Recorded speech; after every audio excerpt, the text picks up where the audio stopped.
Welcome to Path to World War, the Interwar Years 1919 to 1939. This is Melinda Klein. After World War I ended, the Treaty of Versailles became increasingly unpopular. Its image as a tool for peace was marred by secret dealings among Allied nations, and that just and reasonable terms had not been met. A defeated Germany with $22 billion in war reparations to pay, combined with less national territory set against its new democratic government, the Weimar Republic, while the treaty and the Allies gave Germany no choices in the matter, well, the treaty and peace began to represent a diplomatic embarrassment. World War II had become a classic war type based on conflicting ambitions, rivalries, and ideologies of the world powers of the 1920s and 1930s.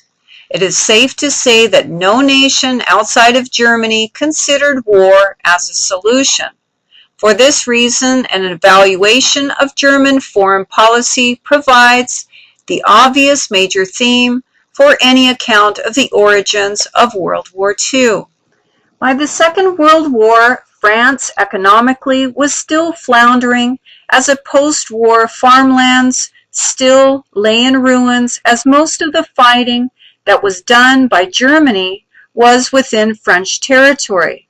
Germany, on the other hand, industrially speaking after the war, remained strong and recovered sooner. Cities were rebuilt and the country recovered more quickly. World War II began in 1939. What is clearly different in both wars is that of the intentions of the enemy. Fighting in both wars was different as well. The fighting in this war was enveloped and developed with a large scope over time, more so than World War I.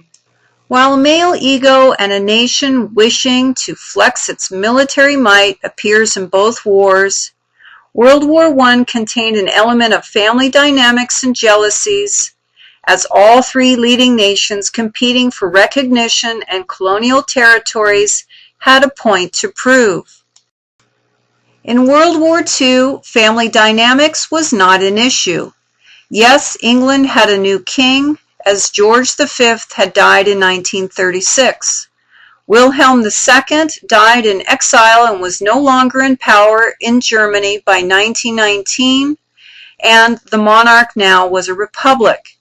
A similar situation happened in Russia as the Bolsheviks, who came to power, creating the Soviet Union, ended the monarchy and the rule of the Romanov family. Why did World War I happen? How can this type of war be avoided in the future? What was the solution? The peace settlement of 1919 was complicated by a series of compromises made primarily by the winners. In addition, 4 empires came to an end, leaving weak, independent states vulnerable to invasion. These were former areas of the Ottoman and Austrian Empire. While the new Republic of Germany had no experience in democracy, and communism continued to grow out of the former Russian Empire to the east, with desires to expand into Chinese territory, also desired by Imperial Japan. After World War I, there remained among the winners a fear Germany might or had the potential to be great and powerful again, resulting in war. One of the terms of peace for Germany mandated that they could no longer have a standing army.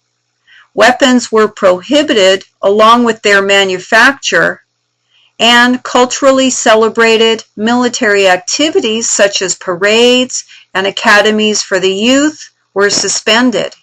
Lessons as outcomes of war are important factors to spend time on in reflection. Time should not be spent on being lost in a pacifist dream.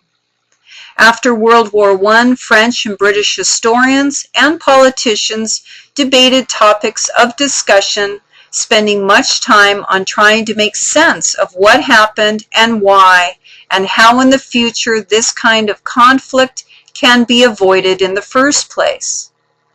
In post-war discussions by historians, the United States was blamed for not supporting the Allies earlier or from the beginning. They believed that was the right thing to do. Political talks included what steps should be taken to ensure full support by the United States if war resurfaced with Germany in the future. However, by the 1930s in the United States, while Germany was rearming and training young men for combat by the thousands, the U.S. government created provisions for a limited military force. Economic times being what they were, combined with congressional desires to remain neutral, was challenged in 1937, while the United States watched in anticipation of fascist movements in Europe.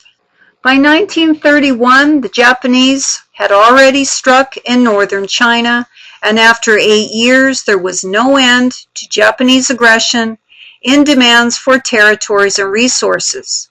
The Japanese seemed unstoppable. The Spanish Civil War from 1936 to 1939 began after an attempt to take over the new Spanish government, the Second Republic, by a group of army generals supported by conservatives. The war ended with the victory of this rebel group against their new government. By 1937 in Britain and America, the international reception of aggression affected national debates. The external impact of foreign affairs altered perceptions. While a passive mood in England continued in the 1930s, after Hitler rose to power, the official policy during this period had been appeasement, when regimes such as Mussolini's takeover of the Italian government and the subsequent support of the political coup in Spain. The British policy continued to adhere at least until 1937 to non-intervention, even if it meant the end of democracy in Spain.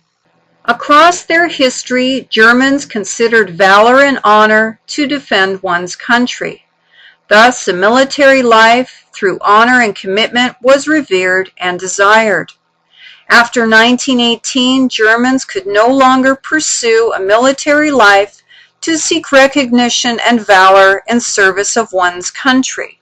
This incorporated many facets of life enjoyed in the past. This was denied them under the Treaty of Versailles, and by many critics believed to be one of the main underlying factors of the rise of fascism in Germany, as German citizens wanted their pride and honor back.